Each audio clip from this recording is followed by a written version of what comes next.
Hi everybody, I'm meteorologist Matt Scott, and today we thought we'd go into the archives and look back at one of the biggest weather disasters in our nation's history. The video you see behind me on the wall is from Hurricane Andrew, which on this day, back in 1992, absolutely obliterated South Florida.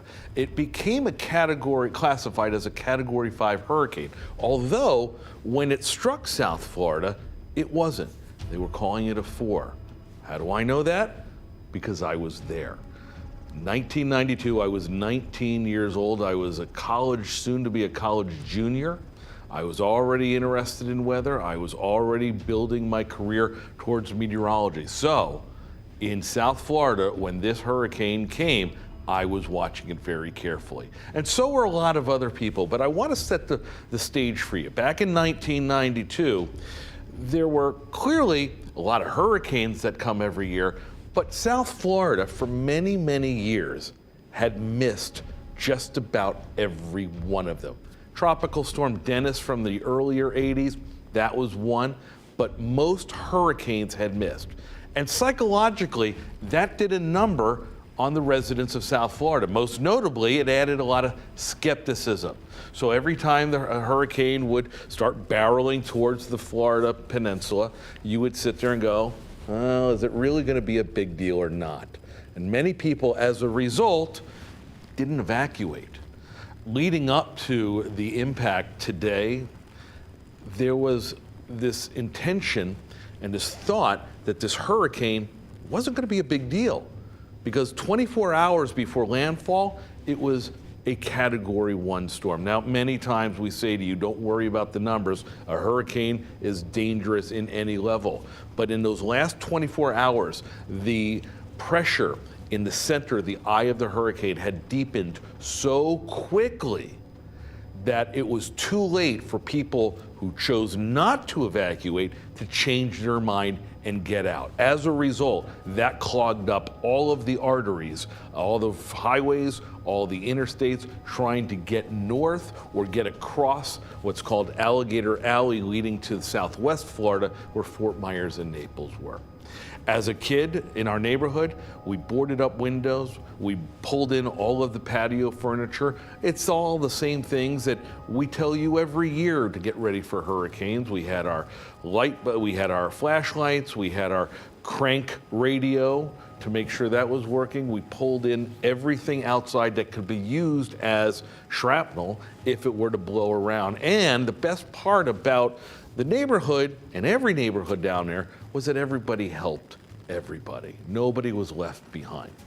Thankfully, living in South Broward County, very close to Joe Robbie Stadium, right on the border between Dade and Broward, the Hurricane Andrew hit about 20, 30 miles south of where I lived. And so the impact in Broward County wasn't as great. We did lose power, but what you see behind me in terms of homes being destroyed, 50,000 homes wiped off the streets, wiped out of their towns. What you're looking at is Homestead, Florida. That down in much lower South Miami, that's where the eye made landfall. And as you can see, it destroyed everything in its path. In the early 90s, there were hurricane codes, but they hadn't been updated in many years. Why?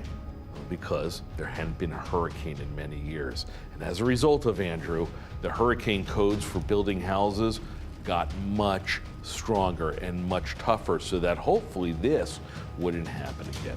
As I mentioned, the storm hit with a Category 4 level. The winds over 125 miles an hour, and when they later looked at the damage and they said, all right, it's really more of a Category 5 storm, they upped those winds as well. Now, if you're thinking to yourself, well, how did that happen? You can't up the winds years after a storm. Well, they did the research, because at the time, all of the weather equipment, it broke down. during the storm. Transmitters went down.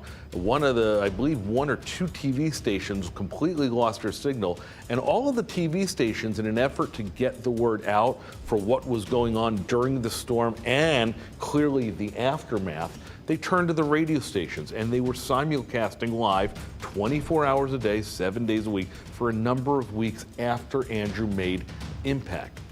One of the things that I thought was the most surreal as a young budding meteorologist was watching all of these meteorologists, all these anchors on TV who had, said, look, here comes a hurricane. There's a thought this hurricane's going to hit, and then, oh my God, look at this hurricane. Well, even some of the stations were caught off guard.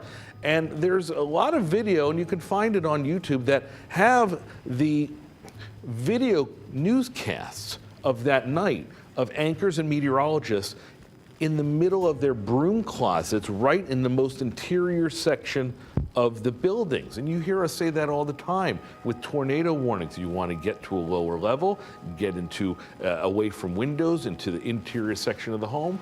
Well, they were doing the same thing, except they were doing it live on TV.